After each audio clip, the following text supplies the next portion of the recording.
On the very edge of the Panteón de San Cristobal de las Casas in Chiapas, Mexico, you will find La Tumba de Sirenas, or the Tomb of the Mermaids, a place where they say a witch is buried. She died at the age of 24 in 1900, and because of her devotion to brujeria and hechicera, or evil spells and witchcraft, she could not be buried with the rest of the bodies on sacred ground. Legend says she made a fortune putting spells on people while she was alive.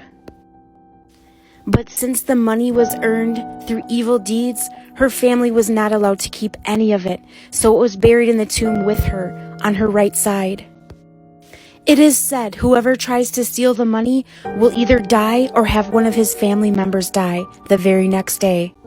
Even just touching this grave will cause fevers, body aches, and immediate chills to the bone.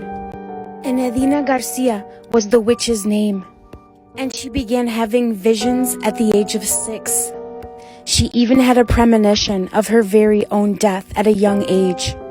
And she designed this very tomb while she was alive. She wanted a high tower with 4 mermaids at the very top, representing her wisdom and knowledge of the supernatural. And she wanted to be buried standing up. She was either burned or buried alive for being a witch. And the mermaids at the top are crumbling. Legend says when the last one falls, she will rise to avenge her death. This guy was investigating an abandoned house, and he might have just pissed this ghost off because this clock right here started spinning like crazy. I'm gonna roll the clip right now.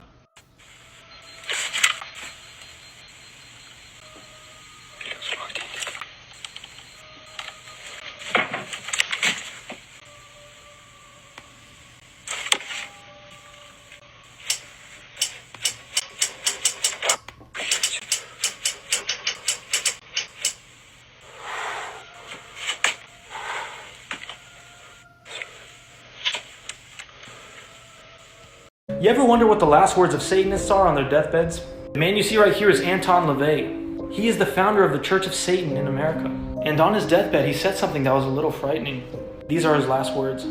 Oh my, what have I done? There's something very wrong, there's something very wrong, there's something very wrong.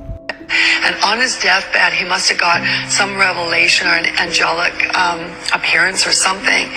And he went into shock and he said, oh my, what have I done? He said, there's something very wrong. This is another famous occultic Satanist from the early 1900s. He is known as the father of the New Age movement, and also the father of the sexual and culture counter-revolution in the 60s and 70s, and also the drug revolution. This man's name is Aleister Crowley. He's an occultist, a warlock. He's been in many cults, and he created his own cults as well. According to witnesses, before he died, he would pace around his room. He looked frightened and worried. And these were his last words before he died.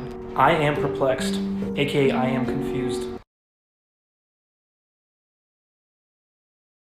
From this height, Oliver's Castle, one of the most often debated observations, was made early one morning in 1996. A young man who had spent the night here and had brought a video camera with him was woken during early dawn by a humming sound.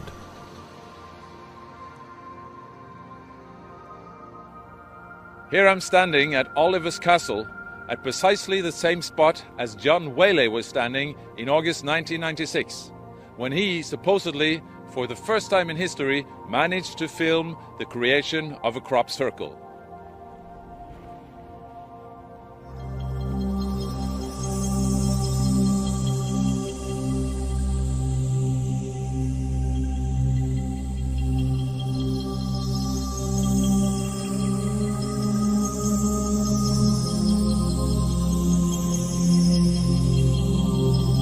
That the crop circle was not here on the previous day but had appeared on the following morning was a fact.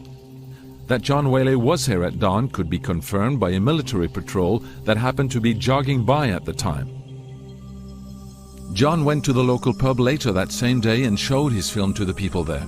Even so, many believe that he had managed to manipulate the film with computer animation in the meantime, something that computer animation experts doubt.